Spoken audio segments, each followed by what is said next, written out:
Hi, everybody. I'm Krista Cowan. I'm the corporate genealogist here at Ancestry, and this is our series of Wednesday virtual events. And joining me today is a very special guest, Paul Graham. And I'll let Paul introduce himself a little bit more in just a minute, but I thought I would just start with a little story about my first experience with Paul. I've been a professional genealogist since about 2000. I owned my own professional genealogy research firm. At the time, I did not know what I did not know. And like a lot of us who are passionate about family history, we kind of dive in headfirst with all sorts of confidence. And so I started my own genealogy research firm, did that for a few years before coming to work here at Ancestry in 2004. Now, one of the things that happens in the genealogy community is that we have the opportunity occasionally to just really do deep dives on our education. You all here are doing that every time you show up to one of these Wednesday virtual events. This is an opportunity for you to expand your education, for you to figure out what it is you don't know yet about family history. Well, one of the opportunities in the industry are what we call institutes. And so those are week-long deep dive intensives on a single topic or focus.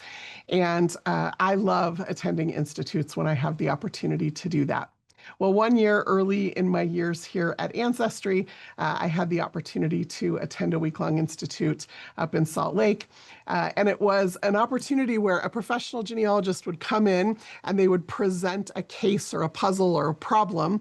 And then as a class, we would go away and try to work on it all day long to solve it, sometimes all night long. And then we'd come back the next morning and present our various solutions to that particular research problem. Well, Paul was one of the presenters who presented a case.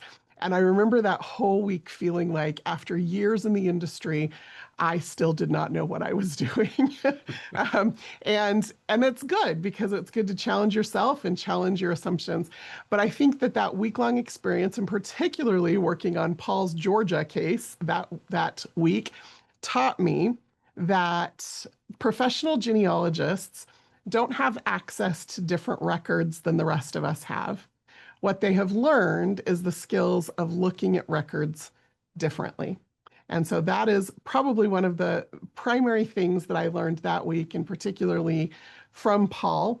And so you all are in for a treat today because not only is Paul a professional genealogist, but he is one of the most respected genealogists in this space because he has done the hard work to learn how to look at records differently in order to solve tough cases. So you're going to learn a lot from him today. And Paul, I'll let you introduce more about yourself if you'd like to, and your topic. And like I said, I will interrupt you as we go. So Well, I love that introduction, and it's so great to hear that kind of feedback about the institutes. And I'd just like to follow up that case study that I presented to the students was published in the National Genealogical Society Quarterly a few years later in 2020. And speaking of you don't know what you don't know, some of the students offered information that they found that I had not found yet. And that made its way into the final article and made it that much better. So that experience was very much a two-way learning opportunity, and it was a blast. I love that. Okay, well, today I am here to share with you all some information about when to hire a professional genealogist. Uh, by way of introduction, my name is Paul Graham. I am a research manager at Ancestry Genealogist, and I hold three of the credentials in the genealogy space. I have the certified genealogist credential, which I've held since 2009. I'm also an accredited genealogist since 2012, and I recently obtained my certified genetic genealogist credential from the Board for Certification of Genealogists this past year. I got my first paying client in 2005. I was living in Georgia at the time, and that's where I got my start in genealogy. And I joined Ancestry Genealogist in 2011 and have been with Ancestry ever since.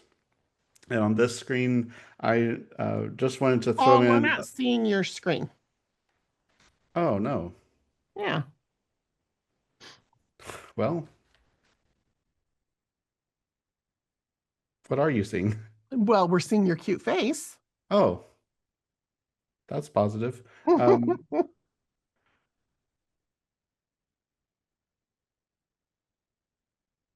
Do you need me to do slides for you? Would that like maybe work a little better? let's see.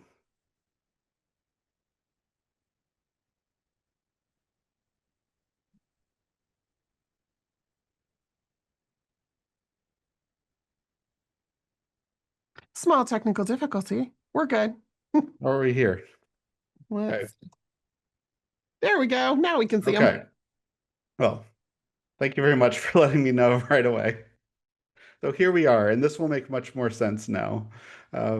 I joined Ancestry Pro Genealogist back in 2011, and here I just wanted to share. This is one of my favorite documents of in my research that has nothing to do with my personal family, but is a map of the people who lived in the area where I grew up around the time of the Civil War. And I am obsessed with maps. I love geography. I think geographically in all of my research. And it's really the first thing I always do is let me find a map of where I am in the world every time I start a new project. I am insanely passionate about genealogy. I just, I, I love the personal histories that come out of it. As humans, we are just driven to know where we came from. We are the only species that uh, has that kind of memory and has that focus on knowing where we came from and documenting what happened before we individually came into the world. And through family history, it gives you a really unique place to start when you learn about the broader history of the world, and you can put yourself and your people within that broader history. Now, that's what got me started in genealogy, was going to the places where my family lived and my aunt walking me through the farms and the corner store where one of my ancestors owned and going to the church and the cemeteries. And it very quickly not only grabbed my interest, but I realized how difficult it can be and how much knowledge is required to be a genealogist, whether it's your hobby or whether it's a professional. And that's where things really shifted for me is when I understood that transition from being frustrated to then being educated and being specialized in particular areas and of the world in particular languages and what it could do for genealogy. And that is where the turning point was for me to become a professional genealogist because I wanted to help people overcome the frustrations that I was overcoming. So I want to start with some reasons why you might think about hiring a professional genealogist, and there are quite a few of them. Some of the most obvious would be to have someone verify your tree. If you've been doing genealogy for maybe a short period of time and you want to make sure that you're doing it right and get that professional guidance, a professional genealogist is the person to talk to. So they can go through and look at your sources and your evidence and make sure things are correct. And on the other side of the timeline, you might have been working on something for 30, 40 years, and you can't make heads or tails of how to push a line back. And that's what we call in genealogy a brick wall, that you are stuck and all you don't see a way forward. And a professional genealogist with knowledge of how to read the records of that era and knowledge of the history of that place and also now with DNA in the mix, we can often overcome those brick walls by helping add knowledge to the situation. You might also find that you don't speak the language of your ancestors. And this is the case with many of us who have even fairly recent immigrants in our family tree. We might have lost the ability to speak their language and we only speak English, or we might speak a neighboring language, but not the original language. Is that And record in English, Paul? so this record is actually the portion of the will, the last will and testament of William Shakespeare, and Okay, it so is it is written in English. English. This is available on Ancestry. You can search for this in the Prerogative Court database of wills and find William Shakespeare. And this is a really great example of records that are in the same language I speak, but are very difficult to read. And I will tell you, this type of older English handwriting is still something I am working on personally. That, this is a lifetime of learning and being comfortable. And so we're all practicing in our own ways to get better at this, and pushing further back in the English speaking world is one of my current education focuses. You may have taken the Ancestry DNA test and found things that you don't understand, found things that might have been unexpected. And you need a professional genealogist who is in the DNA space to look at that and show you what those results mean and provide an explanation.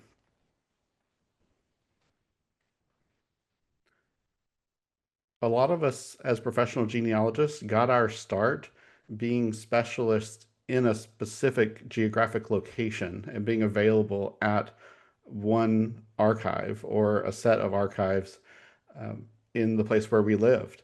And that is still an extremely important aspect of professional genealogy, and one of the most important reasons why someone hires a professional genealogist. And for me, as a professional myself, when this is the time where I personally hire other professionals to go and find things for me. I am working on a project involving an Italian family right now in that I'm personally interested in, and I have engaged the services of a genealogist in Venice who knows the archives, knows where to find the church records, which are very difficult to do in Venice, and I wouldn't even know where to start. But I engaged his services, and 2 weeks later, I had my answers. And that would have taken me 2 years to figure out on my own.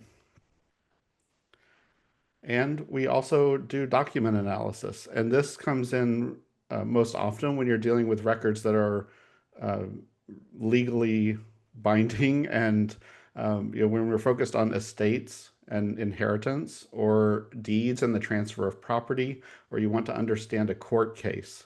Like if you are trying to learn about water rights or mineral rights or things like that, you need a specialist, someone who has experience in those areas.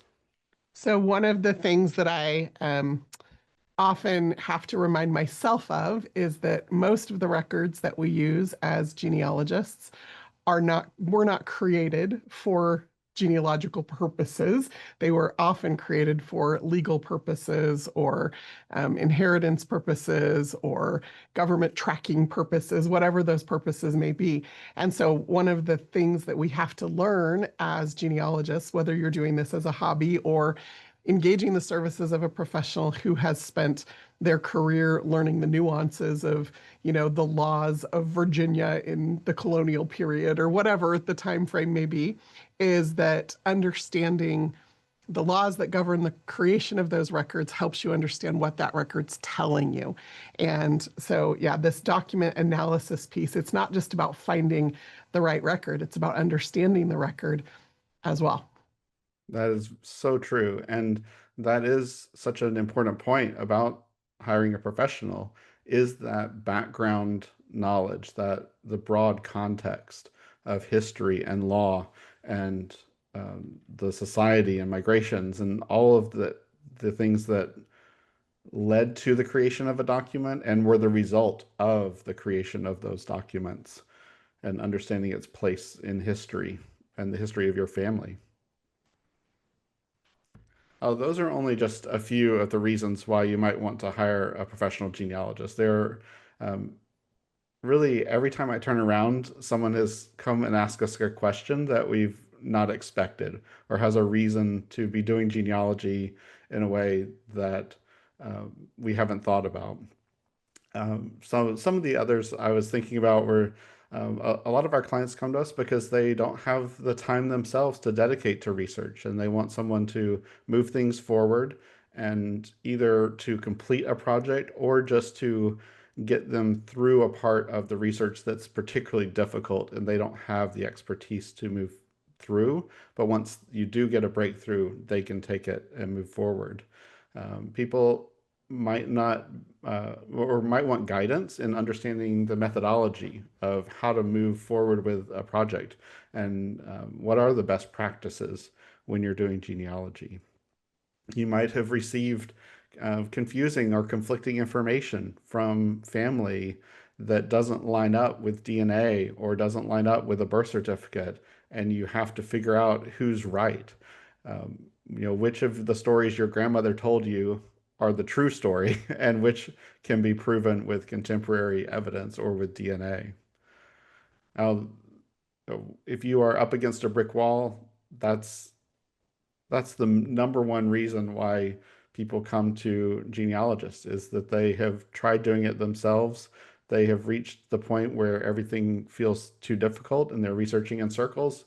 So they're looking for guidance to move forward.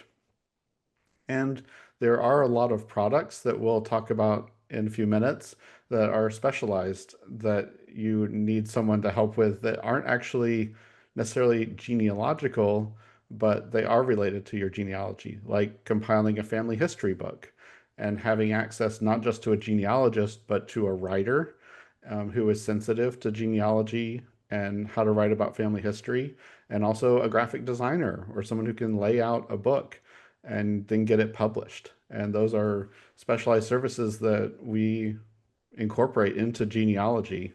And progenealogists have that expertise on our staff.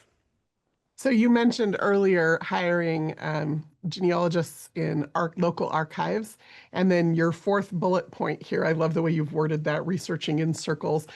Those are probably the two primary reasons that I, even as a professional genealogist, have also hired other genealogists. So when I need lookups in archives or somebody to tell me what records exist or where in a particular place, that is one of the reasons. But then this researching in circles bit, I think so often we as genealogists, again, whether we're doing this as a hobby for our own family or, out of the goodness of our heart, helping other people in the community, or whether we are a professional who does this for pay, there is sometimes we get really myopic. Sometimes we, are spending those late night hours going over and over and over the same pieces of evidence.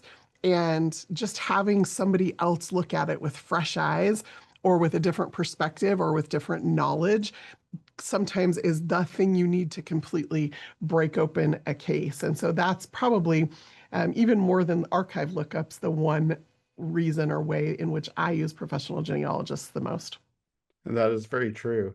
Um, that reminds me of one of my absolute favorite client cases in my entire career, where someone came to us with 25 years of research that they had put together, including they had traveling to the archives themselves.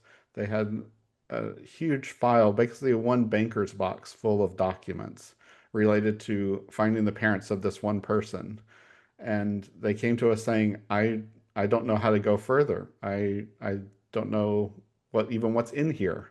I don't understand what I found because it's so much. Can you help me? And when I looked at a little bit of their material and said, well, um, the, number one, this is going to take a long time for us to look through. So let's just budget the time for us to review your material, analyze it, and determine where you are. What evidence do you have? What evidence is missing? And that process took us about 25 hours to go through this full box of material, abstract records, make notes, write up an explanation of what was there. And in the end, we found that all of the evidence to prove the next generation was in the file. She already had it. She already had it, but it was about knowing how to read the documents, knowing what they tell you, and adding in that historical and legal context to show that the In this case, the passage of land through the generations in ways that were not always documented clearly did demonstrate the relationships. And in the end, we were able to write a report. We wrote a formal genealogical proof, but with her evidence that established the next ancestor. And so it felt very collaborative in that way. She had done the hard work of travel and access to the documents, and then we did the hard work of the mental load and of analysis and writing, but it came together wonderfully in the end. Yeah, I love that. Well, once you have a project that you feel needs the attention of a professional genealogist, you should also consider the value of the professional to that project versus going to, say, an institute or books and doing self education and pursuing it on your own, which is entirely valid. That's how we all do genealogy as a hobby. And I am the first proponent of educating yourself always. But there are things that you gain when you hire someone who has been doing the same work for a long period of time. And this applies to all professions. And that's the reason why we look to professionals. So when you are hiring a professional genealogist, what you're getting is someone who is comfortable with their knowledge of and their ability to apply advanced research techniques and methodologies, that they know how to organize information on paper and in their mind in a way that can tell the whole story and identify relationships that you might not have been aware of before and those that you're looking for. As professionals, we have spent so much time, basically 2,000 plus hours per year, looking at documents as the central part of our job.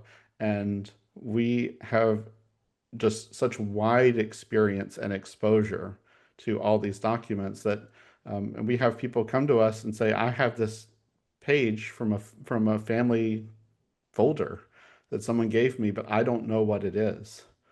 And then they can bring it to a professional who, if they have experience in that area, will look at it and say, that's something I use all the time. I know exactly what that is. Let me move you forward with that document and help you understand it.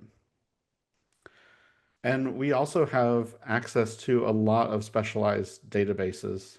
And we have connections that give us access to a lot of repositories that are difficult to access for just anyone anywhere in the world.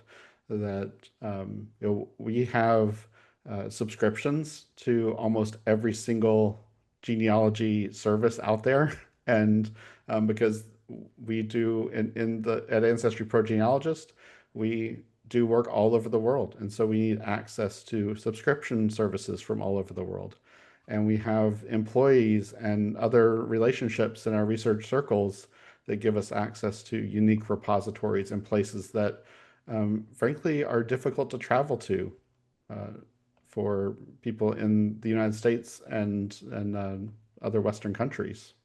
So um, it does give you that advantage of you can hire an individual who is already there to do that specialized work rather than you spending all of the time, money, effort to go there and learn it all yourself. And it's just it's a wonderful way to access material by finding someone with that expertise. You also get access to people who follow professional standards and have been assessed within the professional community. That they are people like me who have credentials. For me, the CG and AG credentials through the Board for Certification of Genealogists and the International Commission for Accreditation of Professional Genealogists, both a little bit of a mouthful to say, but both highly regarded and a tough testing process. And there are other organizations like the Association of Genealogists and Researchers in Archives in the UK, and that also have uh, rigorous standards for membership.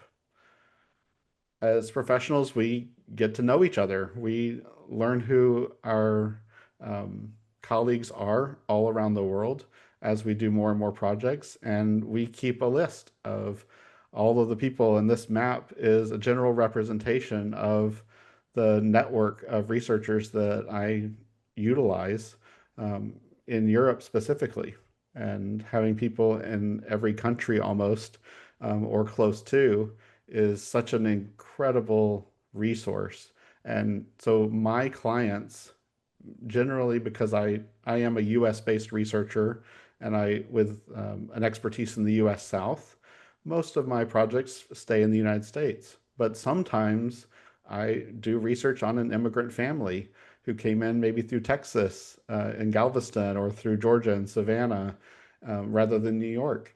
And then that gives me an opportunity to work with one of my colleagues who has access to records in Europe, and that's always a fun collaborative project to work on. So when you work with a professional, you are generally working with someone uh, who brings in other people to help along the way, or can if they need to. So you are actually working with multiple professionals at the same time, possibly without even knowing it.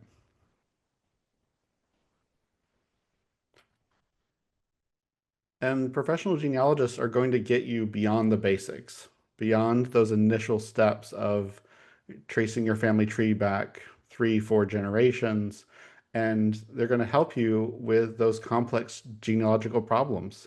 When you need someone who can help with problem solving and just really hitting that analysis really hard and resolving issues of conflicting evidence and contradictions in your family stories versus what the historical documents say, a professional genealogist can help explain that. We also do descendant research, whether that be for uh, just knowledge of your family, of let's identify all the descendants of an ancestor so we can all get into the daughters of the American Revolution or the sons of the American Revolution, or you're doing legal research that you need to find the heirs of someone who just passed away recently to distribute their estate. We do that as well. We also have, uh, there are genealogists who do family history for the purpose of um, establishing mining and water rights. And these are really important areas where genealogists get involved in legal proceedings.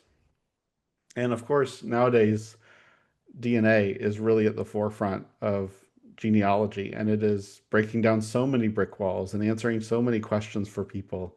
And professional genealogists who work with DNA are going to be your friend. That it's hard to learn that science, and it takes a long time. My my journey in DNA started in 2006 when I took my first Y-DNA test for men to connect to their male relatives, their paternal relatives. And um, and now I am on a team here at Ancestry Pro Genealogist that helps people find their biological parents. And I never thought I would be doing that kind of work, but it is incredibly satisfying to have gained the knowledge to be able to do that and help people in that way. That's become one of my specialties as well. It is, Um, and yeah, like that's an interesting thing that I think a lot of people don't understand is that the other thing is that as you move into this as a career, often you pick an area of specialty or two. Yours is the southern states. Mine is genetic genealogy and particularly Jewish immigration into the United States. And so, as we specialize, we become really familiar with how to do research in that particular area with those particular laws in that particular time, or in this case with DNA, with those particular tools and resources available to us. And I think that's what I'm seeing in the Q&A here is a lot of people asking really specific questions about, well, I have this need, I have this need, I need a genealogist that can do this for me. And I think that's a really great first step if you're considering hiring a Absolutely. professional genealogist, is to be really clear about what it is you need them to be a specialist in.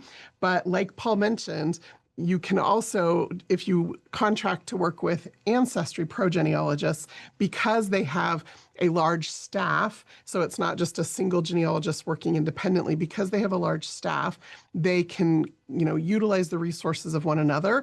But then that map that Paul showed, they also have this really deep network of independent contractors throughout the world that they can leverage to do pieces of the project that you have asked them to do for you. So as I'm looking through the questions here, is there a directory of genealogists to help me find somebody in the Ukraine or Japan or Belgium, or right, like I'm getting lots of questions like that. And so Paul, if I know that I want research in a specific place, what's the best way to go about engaging Ancestry genealogists based on that location? So we, um, like you said, because of the large number of people we have on staff, we have such a great knowledge base. And there's a very high likelihood that the question you're wanting answered has been asked in some way before with someone else's family. And we have the record of all of that. And so if you approach Ancestry Genealogist, you would fill in your um, estimate form with your question, and then the first people you talk to who will go about kind of estimating how much time that would take, they will either refer to their notes about projects if it's a regular thing we do, or they will reach out to the genealogists who are experts in those areas and ask for their guidance. And we have a specific communication channel that we use internally that connect our frontline staff with the professional genealogist on staff, and where we are just talking back and forth. And so your question gets passed directly to the professional genealogist right from the beginning. And so if in a place like Ukraine, not it's not available for research right now.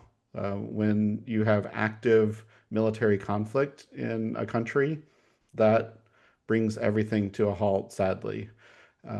But once, at the point where things are calm and open again, then you would have somebody available, and we can have you on the list and say, okay, we're ready to go now, and get back in touch with you.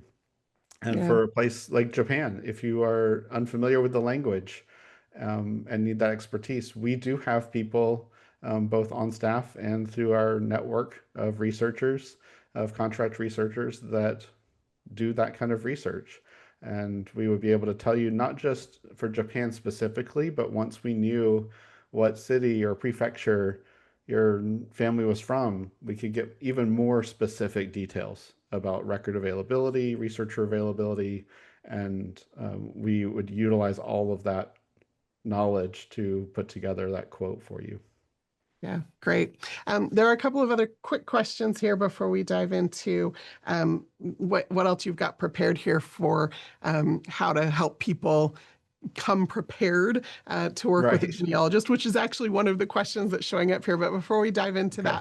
that, I do just want to answer one of these other questions. So one of the questions that I'm seeing come up repeatedly is people are asking, well, how do you become a professional? And I don't know if they're asking because they're curious or because they are interested in what qualifications we have. But I'll just share a little bit about my own experience. And then, Paul, if you want to share just briefly, I know you shared a little bit of yours, but basically, there are a couple of universities in the world that offer bachelor's degrees in family history, most notably Brigham Young University.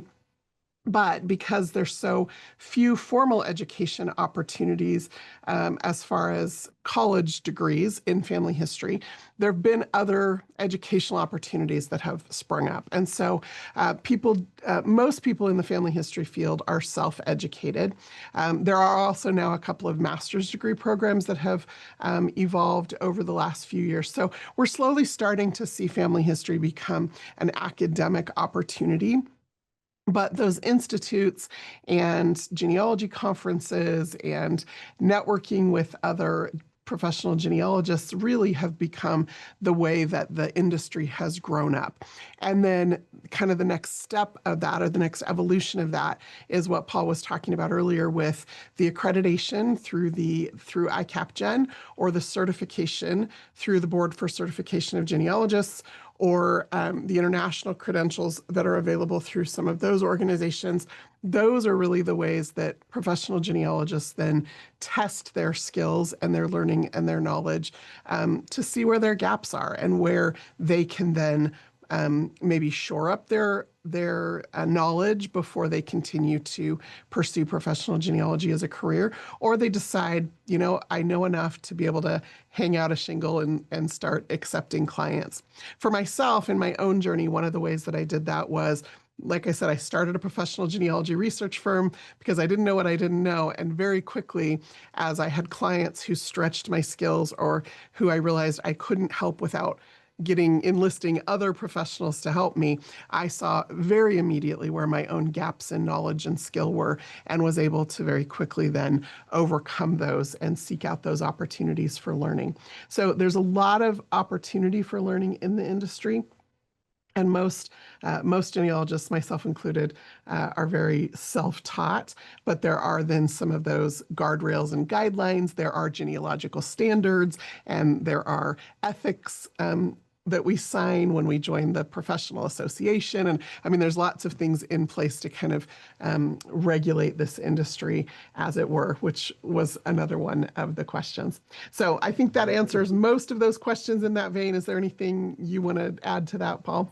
No, I think that's just a really great summary of kind of where things are with genealogy. That I think what I'd like to add is that genealogy is a hobby, and the vast majority of people who do genealogy do it as a hobby, just like if you are passionate about gardening, or you're still doing building model trains and that kind of thing. That there are mostly hobbyists, but then you have to have professionals in those fields to make sure things are, meet the right standards and are done well.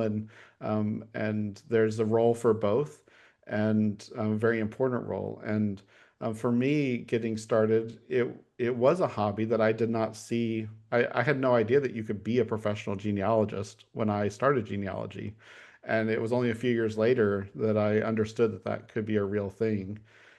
My Most people that I know who are professional genealogists came to genealogy because it was their hobby, but their formal education is through some other life experience. There are people who have the highest credentials in and honors in the United States in the genealogy world who had a career as physicists, as high-level natural scientists, or who are college professors who spent their whole career uh, teaching on a subject that's not about genealogy, but genealogy has been a long passion for them, and then they get to a point where they turn it into their job.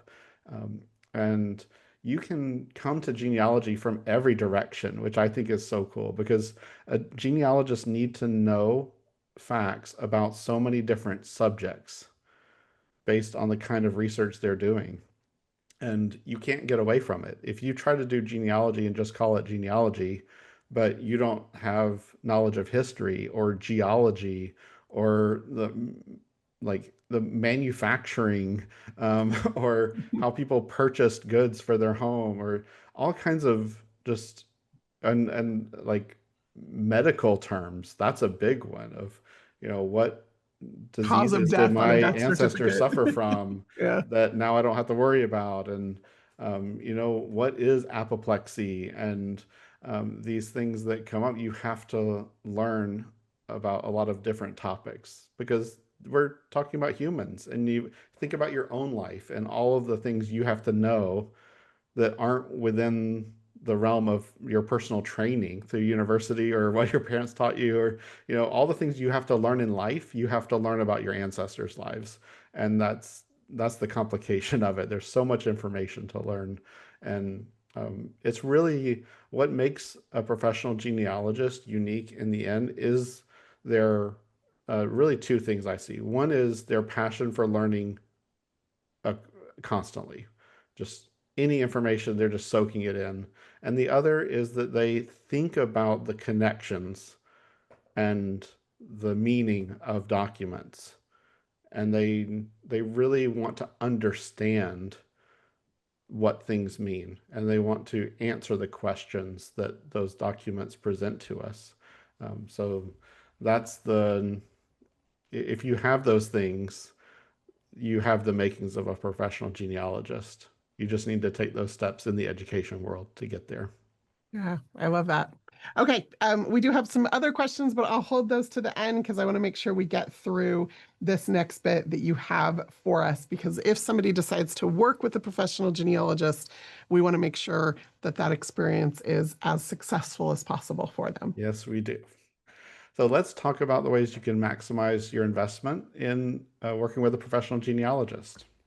The number one thing that you need to be thinking about is what do you already have? And that's what I always ask my clients. What have you already done? Let's talk about it. So if you have all of that compiled, it helps the professional learn what needs to be done more quickly and more efficiently. So compile everything you already know with the sources clearly cited. When I say cited, there are higher levels of citation that we do as professional genealogists, but as long as you can bring someone back to where you found the document, that's fine. Even if it's a link to somewhere on the internet, that's perfectly okay. Um, if you have loose papers, it's always nice to have them arranged chronologically by person, and then we can quickly assess their lifetime and what you know about their life in those documents. And then if you've gone to all those efforts to try to break down a brick wall and you have lots of material, just make sure you are documenting what you've been doing along the way of making notes about what you did not find as much as what you did find. And one of the best ways that clients actually do this is to create their ancestry tree and load all the documents they have in the tree, either through attached databases or uploading material to the gallery. And then that gives their professional genealogist a one-stop shop for everything they need. It's already there at their fingertips, and you don't have to worry about rescanning and that kind of thing. And it helps be organized because it's attached to each person that's relevant. And I will tell people a little secret. So I once hired one of your colleagues, Kyle Beatty, to help One me of the with an best. Irish research problem that I had, that I still have. But in the process of gathering all this information and putting it in order to share it with him so that I could have him help me, I actually answered one of my own questions because that process of re-going through your information, making sure it's in order, making sure you have everything, kind of gathering all those clues together, making sure you've written the notes. And I always talk about extracting all the juicy goodness out of the record you already have. Like just that exercise of knowing I'm preparing this for somebody else to look at. I found one of my answers in that process. And so I think it's a good, maybe a good hack for people if you, even if you're not seriously considering hiring a professional, think, what would I do if I was going to? What would I need to give them in order to have them help me and be effective at it? And you may discover some answers of your own in the process. Absolutely. So when you've gathered all your material together and you've approached your genealogist, you're going to be asked some specific questions about the logistics. And the first thing, which we touched on just a little bit ago, was the research objective. So when you are asking in the chat some specific research questions of what do I do if I need research in this place or this time period or that time period, that is part of the research objective. And the genealogist will determine, do you want to look at your whole tree, or do you want to look at one branch of your tree or one person in your tree, and define what can be done and then what can be done within the budget.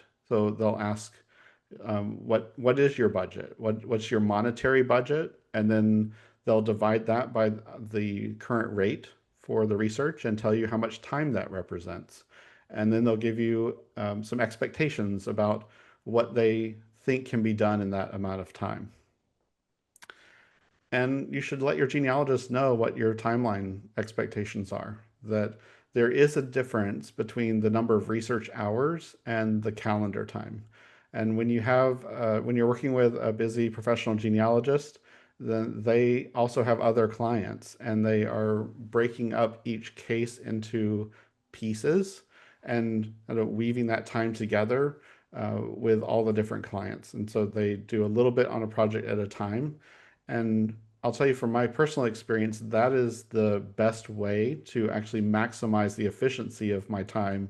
Because if I try to do a project straight through all at once, I am not going to recognize some of the most important things about solving that problem. I need some time to let my brain hold on to the information and in the background just think about it.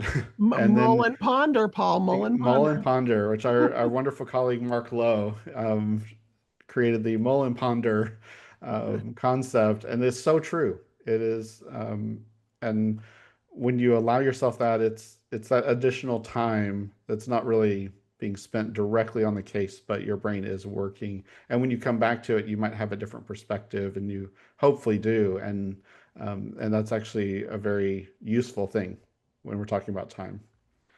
And of course, let your genealogist know if you have a specific use for this. Are you giving it as a gift rather than just having it for yourself? Or is there a family reunion coming up or a major holiday that you want to have that available for? And at ProGenealogist, we have a deadline. Like if you're giving something for the December holidays, the deadline is much earlier in the year than you would expect. So right about now, it would be a good time to think about the December holidays. Yeah, when I was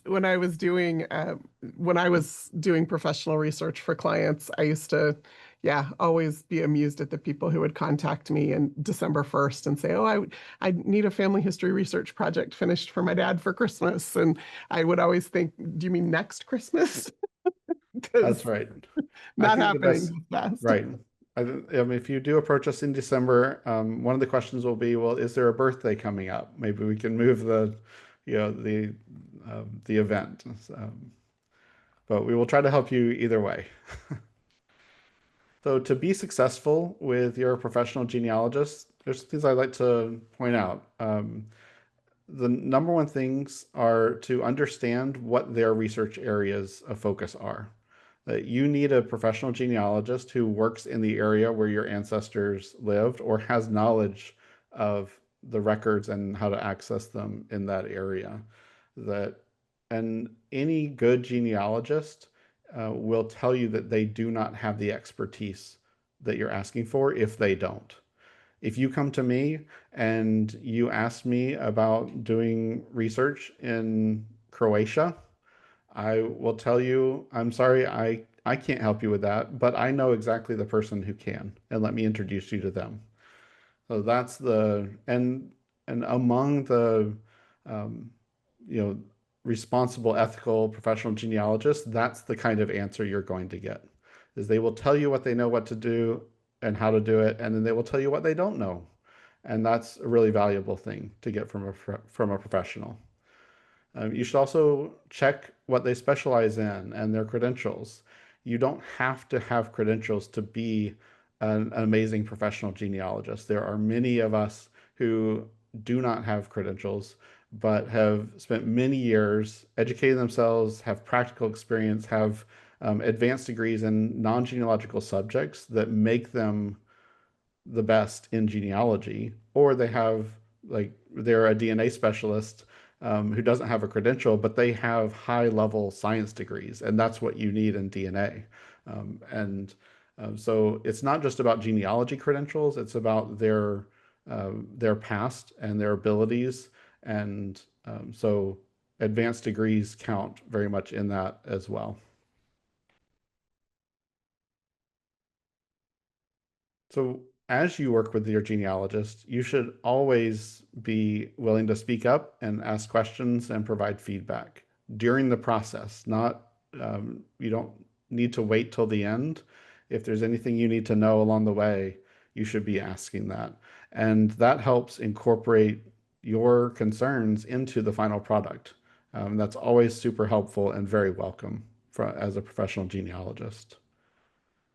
I would like to offer one note of caution that it is important to recognize the expertise of the professional you're working with. There are situations where if your family story is that you descend from Cherokee princess and your genealogy is telling you that that's not a thing, that historically that didn't exist, and there's a very low likelihood that you are, as say a person of European origin in the United States, there's a very low likelihood that you descend from a Native American individual, that it comes from family stories for other reasons. That's something to take into account and really think about what knowledge that professional has of that subject. There are so many family history myths out there that we as professional genealogists have to push back on all the time, that we just can't stop the Cherokee princess and the name change at Ellis Island, and the three brothers who came over but went to different corners of the country. All those kind of fun genealogy myths that we wish were true are generally not. On one of the Wednesday virtual events just a few weeks ago, I did a whole hour on popular genealogy myths. So if any of you need to go rewatch that, it's probably worth it. Excellent. I need to go watch that. I think that would be, I missed that one, but I would have fun listening to someone just preach to the choir. I'll, Genealogists provide a wide variety of services, and they're going to deliver it in different ways. So just this is a kind of first pass list of things you might be asking your genealogist to do for you, of conducting targeted research in on a specific question, or doing a full family research. I want my whole family tree researched back as far as you can go. You might have specific DNA analysis questions and you want help with genetic genealogy, or you're confident in your research, but you're not as confident about the records in an area.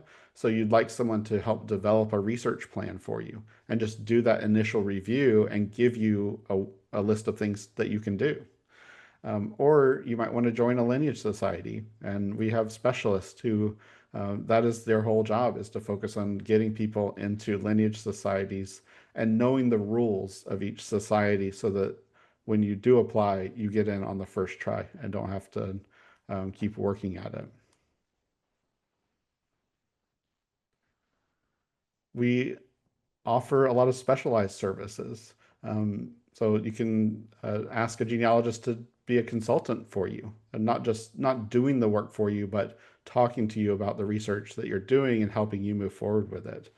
We help arrange oral histories. If you have an older relative who you want to record and have a really nice heirloom memory of them speaking, we can provide that as a professional genealogist. We take people to their ancestral homelands. We do the research to find out where they were from, and then we help organize the trip to go there. And then you can walk the land with a professional genealogist or historian who knows that area, and they can guide you, so you can have a family history focused trip to another part of the world. And as I mentioned earlier, compiling family history books is a big deal. And having someone who can do the genealogy, but also has the resources to bring in a writer and graphic designers and have someone do book layout for something that will be an heirloom on your shelf or on your coffee table for years to come. That's one of the things that we love to do. So I just want to stay on this slide for just a minute, because one of the questions that we're getting a lot of is how much does it cost? What's the price range? But what I want to make sure that we point out is that it depends on what you're having done, right? There's a difference between hiring a professional genealogist to work on a branch or a portion of your family tree or help you with a brick wall. Usually that is billed out at an hourly rate where you pay a retainer up front for a certain number of hours. And all of that through Ancestry Pro Genealogists is done, fully transparently. You can have a consultation up front for free to figure out exactly, what the research parameters are and how much that's going to cost you for that research session. But all of the things that Paul has listed on the screen here are all different offerings, and so they all have different price points. So for example, and I just want to double click on this a little bit, this consulting and mentoring concept is something new that you're doing at Ancestry Pro Genealogists, and I know it's a It is. small team of some of our best, yourself included. So can you just I think maybe this is even a place, we're almost out of time. The I place know. to wrap up is just tell us about that consultation and mentoring service that you guys are offering now. Okay. Um, yeah, so we have created a service called Ancestry Advisors, and this allows you to sign up for a 30-minute live conversation with one of us at Ancestry Pro Genealogists. And so you bring your research question and you share your family tree and your DNA with us, and we talk through it with you, and we help you understand where you're at and what you need to do to move that research forward. So it's not a service where we are doing research for you, but we consider it it's like a live research planning session. So you're getting our minds unfiltered, talking to you about our thoughts on your research problem. And right now we have a small group of us out of the entire Ancestry Pro Genealogist staff who are doing this. And we have it divided by topics. So you have people who are can speak to the United States and Canada, people who can speak to Australia, UK, other places in the world, or on DNA, or on just how to use the Ancestry website. Sometimes the brick wall is not knowing what databases are available, and I've been able to help a couple of people just with their understanding of the research catalog and how to navigate the Ancestry website at a much higher level than they had before to find those resources. And we don't just focus on Ancestry, though, as well. So if you need information about other websites, those specialized databases I talked about, if you need access to one of those, we are able to tell you where those are and what to do. So that's a really exciting service. So it's the Ancestry Advisor is the name of that. Okay, fantastic. Well, Paul, thank you so much for being here today. You have given us a lot of information, and I've been watching both the chat and the Q&A. I think people are excited about the possibility of maybe enhancing their own skills, but also ways to engage professional genealogists or when it's appropriate to do that. For all of you, if you just go to progenealogists.com, that's where you can see their website. One of the questions that maybe wasn't quite clear, Progenealogist is owned by Ancestry. So Ancestry is a do-it-yourself site, and I show up here every Wednesday to teach and encourage you about how to continue to improve your own skills and opportunities to do your own family history. I think most of us are engaged in it because we're interested and curious and want to have the experience. But all of us, myself included, Paul included, we all kind of hit the boundaries of our own knowledge and experience. And I love knowing that there are genealogists in the world who can read that William Shakespeare will, or help me interpret my dad's Y-DNA results, or who can tell me what I need to do to find somebody on the ground in Italy or Ireland who can help with the research that I need. So that's really, I think, kind of just the way that we can expand how we think about how we engage professional genealogists. So whether you're hiring them on a retainer to do a whole chunk of research for you over a set of hours, or whether you're hiring them for one of these services, hopefully we've kind of expanded your mind about what is possible to do and the fact that there are people that exist in the world that can help with those things. So Paul, thank you for being one of those people and for educating us all all a little bit more about how professional genealogists work in the world today. Well, thank you for having me. I've really enjoyed being here and answering some of those questions. Yeah, absolutely. Okay, well, everybody, you know the drill. At the end of every Wednesday virtual event, whether you're watching this live or watching the recording on our YouTube channel, if you would, in the chat, just leave one new thing you learned today that you're going to take away. That helps us know if we're giving you what you need. I also firmly believe that typing it out is going to help you remember it a little bit better. And until next time, I'm Krista Cowan. Have fun climbing your family tree.